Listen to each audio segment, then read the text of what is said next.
జగదాత్రి, కేదార్, చిలకమ్మ అదే రాగిని గుమ్మం దగ్గర ముగ్గురు సీక్రెట్గా మాట్లాడుకుంటూ ఉంటారు. కేదార్ ఇలా అంటూ ఉంటాడు, పిన్ని పని మనిషి కాదని వాళ్ళకేదో డౌట్ వచ్చినట్టుంది తాత్రి, పిన్ని పని మనిషి కాదని తెలిసిపోయినట్టుంది వాళ్ళకి అని కేదార్ అంటుండగా, అవును కేదార్, అందుకే ఒక ఫేక్ మొగుణ్ణి తీసుకొచ్చి భద్రం అని చెప్పి నాటకం ఆడిస్తున్నారు అని అంటూ ఉంటుంది ధాత్రి. దాంతో రాగిని బెంబేలెత్తిపోతుంది.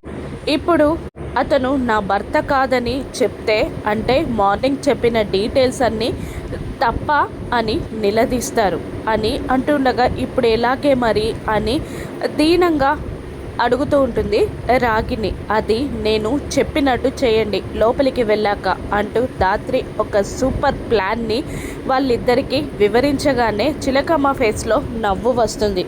అలాగే అని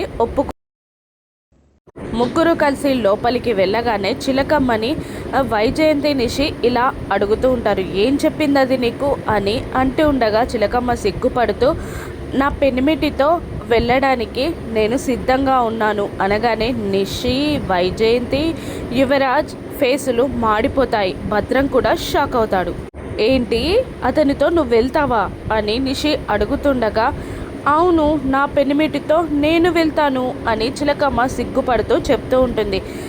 దాంతో ఏంటమ్మా ఇది అని వైజయంతి నిషిని అడుగుతూ ఉండగా, వీడు ఫేక్ మొగుడని వీళ్ళకి కూడా అర్థమైంది కాబట్టి వాళ్ళేదో పెద్ద ప్లాన్లో ఉన్నారు అని నిషి వైజయంతికి చెప్తూ ఉంటుంది. వాళ్ళిద్దరూ గుసగుసలాడుకుంటూ ఉండగా జగదాత్రి ఓరగా చూస్తూ నవ్వుకుంటూ ఉంటుంది తన ప్లాన్ సక్సెస్ అయినందుకు. ఇప్పుడు ఫేక్ భద్రం ఏం చేస్తాడు, నాకు సంబంధం లేదు అంటూ పారిపోతాడా?